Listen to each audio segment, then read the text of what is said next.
Boa noite a todos. Muito obrigada aos claretianos pelo convite para estar aqui. Então, como já foi dito, meu nome é Ana Helena Tavares, eu sou jornalista, autora de um livro sobre o Pedro Casaldáliga chamado Um Bispo contra Todas as Cercas, A Vida e as Causas de Pedro Casaldáliga, lançado pela editora Vozes em 2019. E tenho também, hoje, coordeno um canal de YouTube chamado TV Causas da Vida, em homenagem ao Pedro Casaldáliga, que foi um pedido dele para que eu nunca esquecesse das causas da vida, né?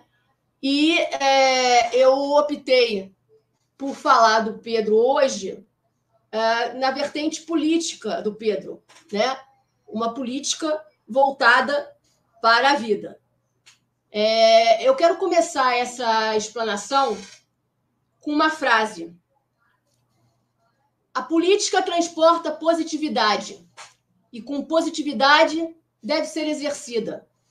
Da poesia para o filósofo, do filósofo para o povo, do povo para o homem do povo. Essas palavras foram ditas anos atrás, durante a entrega de um título de doutor honoris causa ao Lula, na Universidade de Coimbra, Portugal. Mas eu trouxe elas aqui porque poderiam perfeitamente ter sido ditas a Pedro. Observemos, a política transporta positividade, com positividade deve ser exercida, da poesia para o filósofo, do filósofo para o povo, do povo para o homem do povo. Pedro foi exatamente um homem do povo, que se fez povo no meio do povo. E o tipo de política que ele exerceu, mesmo que não em cargo público, que nunca quis, foi sempre em benefício do povo, com positividade, poesia e em prol da vida. Todas as vidas. Eu trouxe, para começar essa explanação, uma frase dita ao Lula, que poderia ter sido dita ao Pedro, mas, obviamente, se tratam de figuras muitíssimo diferentes.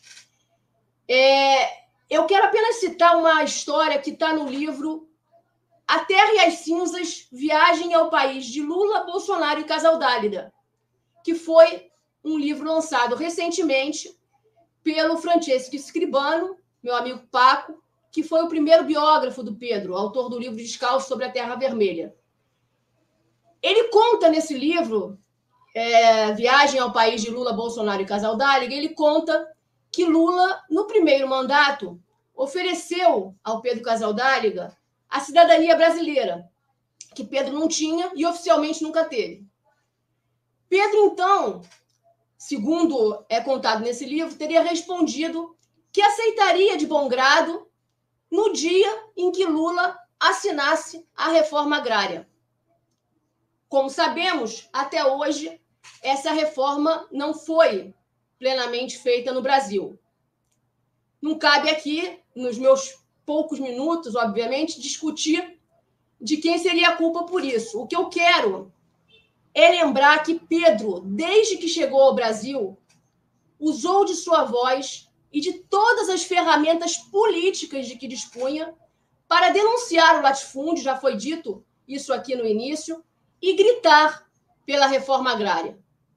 Nesse sentido, a Carta Pastoral que foi citada aqui, lançada em 1971, uma igreja da Amazônia em conflito com o latifúndio e a marginalização social, é um programa político, onde ele deixou clara sua defesa da vida contra todo tipo de escravidão, todo tipo de exploração e, especialmente, contra a imoralidade do sistema capitalista, que hoje é tão denunciada pelo Papa Francisco.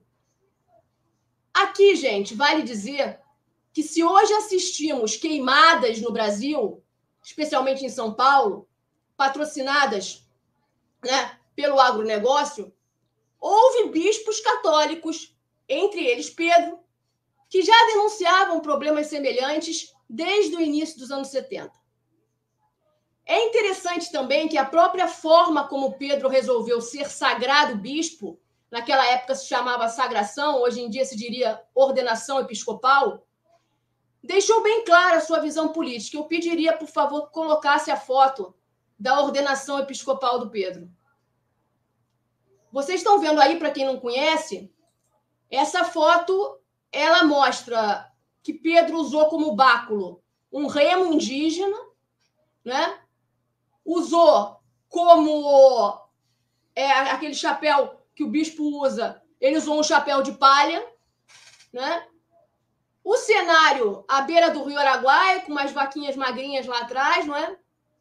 A estola bem simples, um pano bem simples, e não dá para ver na foto, mas também, como foi citado aqui, ele, em vez de usar um anel de ouro, ele preferiu usar um anel de madeira, que é o chamado anel de Tucum.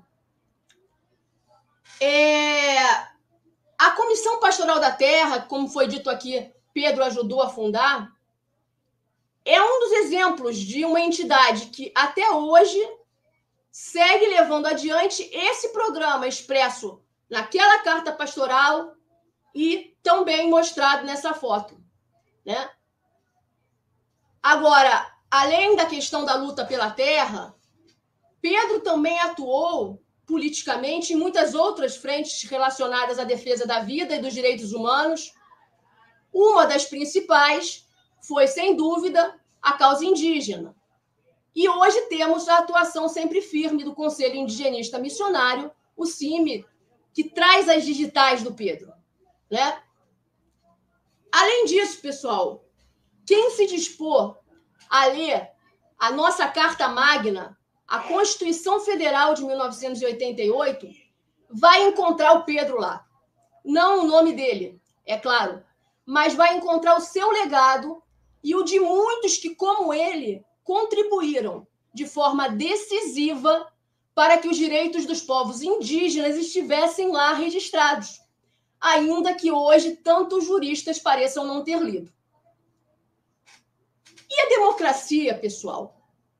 Esse valor que foi reconquistado, né? Foi a duras penas reconquistado pelo Brasil na década de 80, é um modelo de governo que Pedro sempre aplicou na prática na prelazia de São Félix. Nós teremos mais tarde aqui o depoimento do Paulo Gabriel, Lopes Blanco, que poderá confirmar. Cada cidade da região contava com conselhos dos quais participavam representantes do povo. O povo era sempre consultado. Havia reuniões frequentes com agentes pastorais e tudo era decidido coletivamente. Mesmo que Pedro não concordasse, ele acatava a decisão da maioria democraticamente. Além disso, havia igualdade salarial entre os agentes pastorais e, com frequência, Pedro ia à rádio fazer prestação de contas das ações da prelazia. Tudo isso que citei aqui até agora pode se definir assim.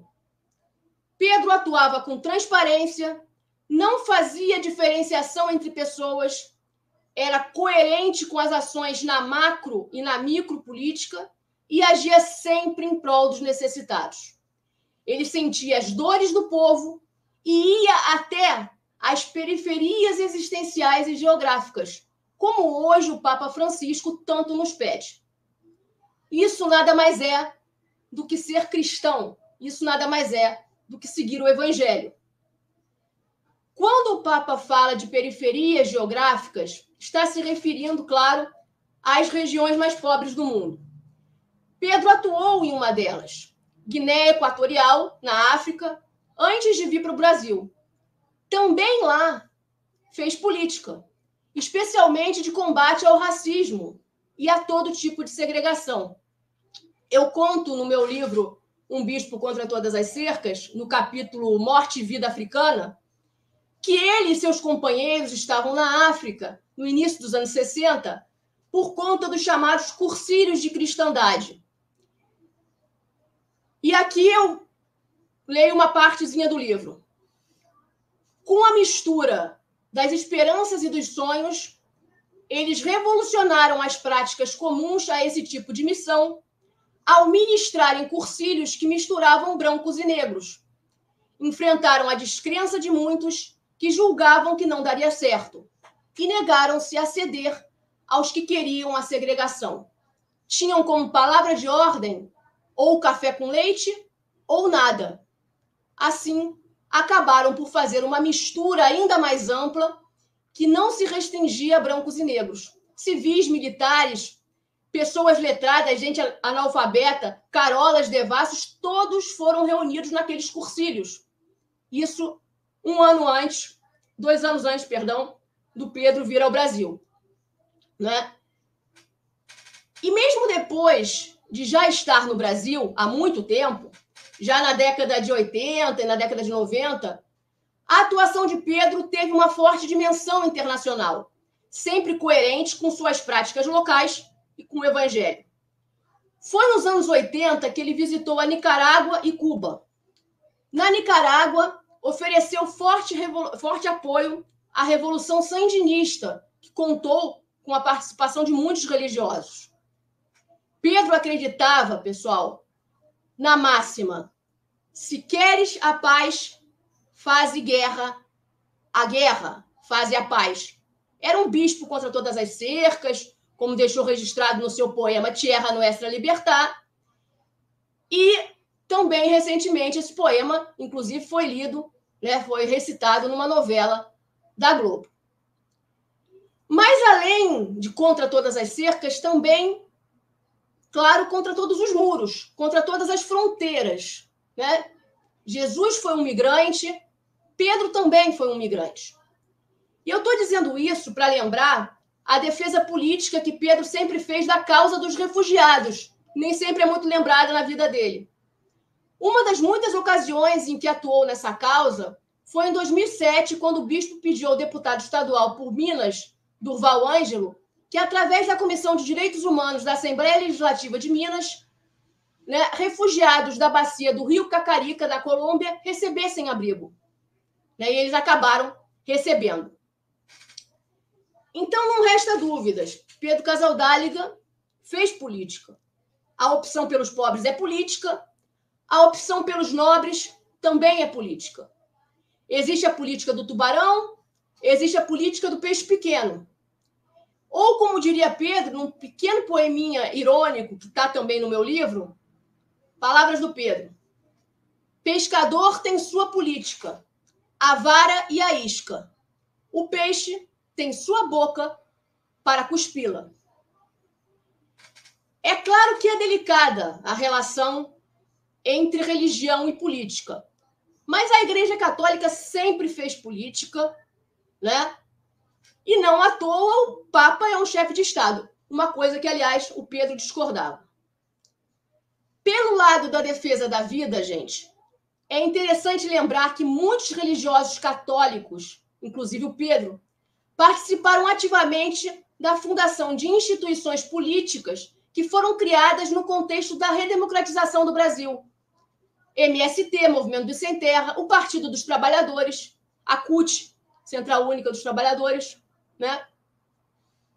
Foi nessa época, do início dos anos 80, que Pedro e outros bispos de uma geração iluminada, integrantes da chamada ala progressista da Igreja, fizeram 2 missas que foram citadas aqui, altamente subversivas: a Missa dos Quilombos e a Missa da Terra Sem Males, nas quais, enquanto membros da Igreja Católica, tomaram a posição política de pedir desculpas ao povo negro pela escravidão e também aos indígenas pela opressão. Né? Outras igrejas também sempre fizeram política para o bem e para o mal. O que invariavelmente ocorre é que religiosos que fazem a opção dos zapatistas, qual é a opção dos zapatistas? Sempre abaixo e à esquerda, esses são perseguidos, enquanto os que se aliam aos poderosos não são tão incomodados. Mas política todos fazemos, como diz a frase que Pedro tanto gostava e que tinha pendurada em seu armário: tudo é política, embora a política não seja tudo. É verdade, pessoal, que hoje parecemos ter uma ausência ou silenciamento de vozes proféticas como a de Pedro. Podemos citar o padre Júlio Lancelotti, uma das exceções que confirmam a regra, e cito também o Frei José Fernandes, frade dominicano de Goiânia, que tem atuação em diversas entidades e, como Pedro, faz política em defesa da vida, sempre ao lado dos pobres, né? E acreditando que a paz nasce da justiça. Frei José participa, através da Comissão Dominicana de Justiça e Paz, do projeto Encantar a Política, que envolve diversas entidades ligadas à Igreja Católica e tem por missão conscientizar eleitores para elegerem pessoas compromissadas com a vida, né? Pedro também trabalhou muito com esse tipo de conscientização voltada para as eleições, né? O Paulo Gabriel e a Cláudia, que conhecem bem o jornal Alvorada, podem comprovar o quantas vezes que o Pedro publicou no jornal Alvorada, que era o jornal da Prelazia, cartilhas com orientações político-eleitorais, né, nas épocas das eleições. Para encerrar essa explanação, pessoal, está terminando daqui a pouco o meu tempo, eu quero falar rapidamente sobre, já foi citado aqui, a agenda latino-americana. Eu estou com ela aqui na minha mão, né? É um livro-agenda que é um legado político-pedagógico deixado pelo Pedro. Para quem não conhece, todo ano tem um tema, né? O desse ano, de 2024, é decolonizar o mundo e a vida, uma missão libertadora. A edição de 2025 falará de juventudes e cultura da paz. Esse livro-agenda ele foi lançado em 1992 pelo Pedro Casaldáliga e por José Maria Vigil. Na época, completavam-se 500 anos da malfadada, como se dizia, né, colonização da América e descobrimento da América, que, na verdade, foi uma invasão. E o principal legado político que Pedro deixa através desse livro-agenda é justamente, pessoal, a inversão da ótica da colonização. É pensarmos o mundo pela ótica daqueles que sempre foram historicamente explorados e compreender que eles são agentes de sua própria história. Atualmente, esse livro-agenda é editado pela Comissão Dominicana de Justiça e Paz, e qualquer pessoa que queira conhecer a política na qual Pedro acreditava vai encontrar ela nesse livro. Inclusive, diariamente, cada página desse livro traz um martiriológico com os mártires, né, que foram martirizados nesse dia. No dia de hoje, 26 de agosto, Felipe de Jesus Chacon, né, lavrador, catequista, foi assassinado pelas forças de segurança em El Salvador em 1977. Né? Concluindo, pessoal, eu lembro o que sempre diz o Frei Beto, que completou 80 anos ontem. Abre aspas. Sou discípulo de um prisioneiro político. Jesus não morreu de doença na cama, nem foi atropelado por um camelo nas ruas de Jerusalém. Ele morreu na cruz, condenado por poderes políticos. Então, pessoal, Pedro Casaldáliga também era discípulo de um prisioneiro político. E o que eu peço todos os dias a Deus é que eu, como cristã, né, também consiga ser fiel a isso. Né? Peçamos todos, que todos nós, como cristãos, consigamos ser fiéis a esse segmento de Jesus de Nazaré. Era isso que eu queria dizer.